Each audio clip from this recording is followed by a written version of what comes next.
waxaan halkan idinkugu soo gudbinaynaa 8 sirood oo qarintooda qayb weyn ka qaadanayso gaaridda guulo waaweyn iyo samaynta sumcad ballaaran. Midda koowaad, cidnaha la wadaagin sirta iyo xumaanta qof kale leeyahay ee aad xogaalka u tahay. Xantu weligeedba kaama dhigto qof wanaagsan, waxayna dadka kale u muujisaa inaadan kalsooni isku qabin. Si aad naftaada meel sare u geyso, aadna u fahamto qiimaha dadka kale, waxaad ka fogaataa faafinta xanta iyo sirta dadka kale. Faafinta xanta waxay saameyn xun ku yeelan kartaa adiga iyo qofka aad la hadlayso. Sidaa darteed, haddii waxyaabaha aan wanaagsaneyn aad qofka og tahay, adiguna kugu ekaato, mana jirto baahi gaar ah oo loo qabo inaad xan iyo kuturkuteen aad wareejiso. 2. Hantidaada cidnaha la wadaagin. Dadka qaar maba sugi karaan inay ku faanaan markay iibsadaan shay cusub, haddii ay tahay gaari, dhar, guri iyo wax kastoo lacag lagu iibsan karo. Dabeecaddani waxay astaan muuqata u tahay inaad tahay qof shakhsiyaddiisa liidato. Dadku sidaas sameeya sida caadiga ah waxay leeyihiin guuldarrooyin shakhsiyadeed oo waaweyn. Hantida ay haystaanna waxay ku qoriyaan guuldarrooyinkooda si ay daroonkooda dadku u helaan. Isku day inaadan faafin oo ka fogow inaad dadka u muujiso daciifnimadaaga adigoo buunbuuninaya hantidaad haysato. 3. Mushaarkaaga cidnaha u sheegin.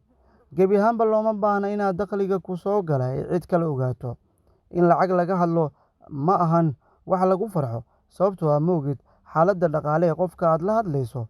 Haddii aad ogaato shirkad dadka ka shaqeeya ay lacagi ka hadlaan, waxaa xaqiiqsataa inaysan isku kalsooneyn dadkaasi ay doonayaan in la hadal hayo. 4. Hadafyada mustaqbalka cidnaha la wadaagin. In lagu faano laguna qanco guulaha aad nolosha ka gaartay waa wax lagu farxo. Cilmi baaris ayaana shaaca ka qaadaysa in hadafyadaad aad guul ka gaari kartid haddii aadan cidna la wadaagin.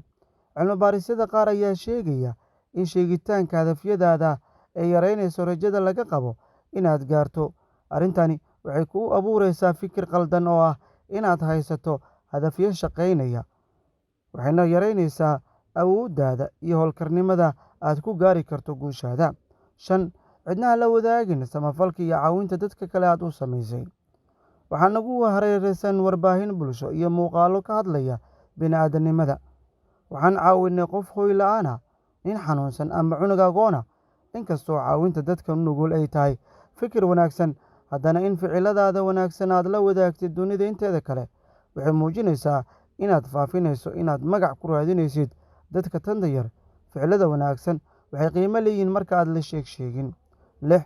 Cidnaha la wadaagin waxaad aaminsan tahay iyo waxaad jeceshahay. Dhammaan waxaan aaminsannahay waxyaabo kala duwan, waxaan jecelnahay sidoo kale waxyaabo kala duwan. Sidaa darteed, mararka qaarkood dooqayna waxaan aaminsannahay in mabaadi'da ma ahan qodobka doodda. Dadka qaar ayaana aad uga fog, waxay aaminsan yihiin oo jecel in dadka kale ay ka dirqiyaan inay la qaataan dooqooda.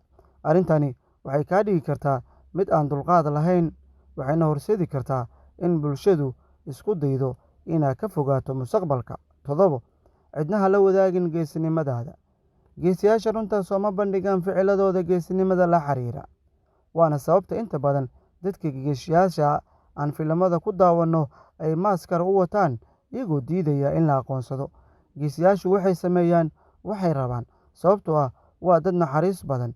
Geesiyaal aaminsan geesinimadooda ma doonayaan inay dadka kale ogaadaan waxay sameynayaan.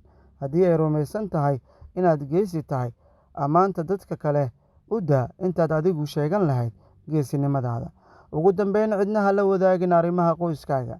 Ma jiro qoys aan dhibaato qabin. Qaar ayaa dhibaato xooggan ay haysataa, qaarkood dhibaato aan badnayn ayaa haysta. Hase yeeshee, dhammaan dhibaatooyinkan ayaan la noolnahay. In dadka kale aad la wadaagto dhibaatada qoyskaada xal uma noqonayso dhibaatada qabto. Dadka kale aad la kala hadli karto dhibaatada waxaa xubnaha qoyskaaga. Inaad dadka la wadaagtid waxay ku sii kordhinaysaa xumaantaada. Haddii aad nagu raacsan tahay in macluumaadkan aan soo gudbinay saxiix yihiin amba xaqiiqo yihiin, waxaa qaybta oraahda kommentiga aad kala wadaagi kartaa aragtidaada. Sidoo kale sii sheer garee, waxaana warbixintan xiisaha badan idinla socodsiinayay wariyaha arrimaha bulshada Gacal Eeman. Si sheekooyin dhacdooyin kale oo xiiso badan aad u heshaan, fadlan ku xirnow bartaan Facebook ku leenahay. Sidoo kale subscribe saar janaalka YouTube-ka. Mahadsanidin.